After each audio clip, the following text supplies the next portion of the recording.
So talks are underway at the Foreign Office this lunchtime between the Sudanese ambassador and the Foreign Secretary David Miliband over the arrest of British teacher Gillian Gibbons, who's in court in Khartoum as we speak.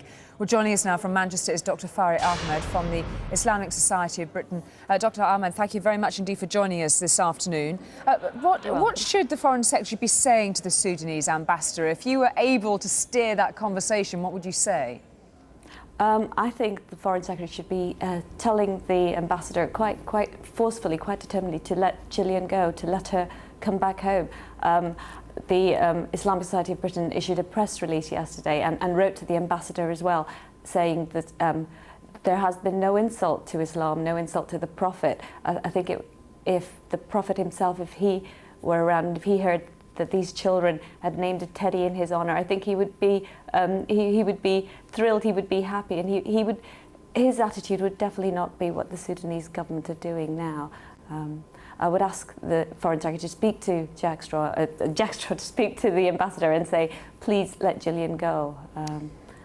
How is it then that part of Islam can embrace an issue like this as law? Explain to us how you think that happens. I'm not sure how it's happened. I think if you speak to any Muslim, most Muslims in the world, I think the fact that a teddy bear was called Muhammad is not taken as an insult. And if any, from what I understand, the teddy bear was supposed to be a useful educational means for getting the children to write stories about what they did.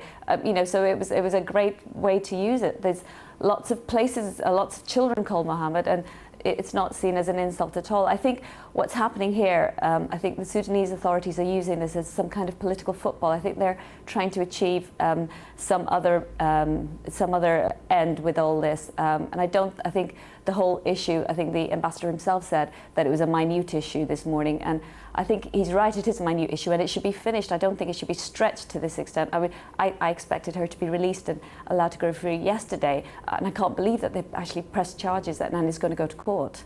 I suppose for all of those who are, many people are talking about this story, those from moderate Islam, and of course that is the overwhelming majority, must despair when you see a headline like this. Yes, it is. It is despairing, and I also feel very sad for poor Gillian to be in this situation. Our prayers are with her, and we're going to do our utmost to try and get her back home. Dr. Farid Ahmed from the Islamic Society of Britain, thank you very much indeed for joining us. Thank you. You're welcome. Time to catch up with all the business news this lunchtime. Here's Shola. Thanks very much.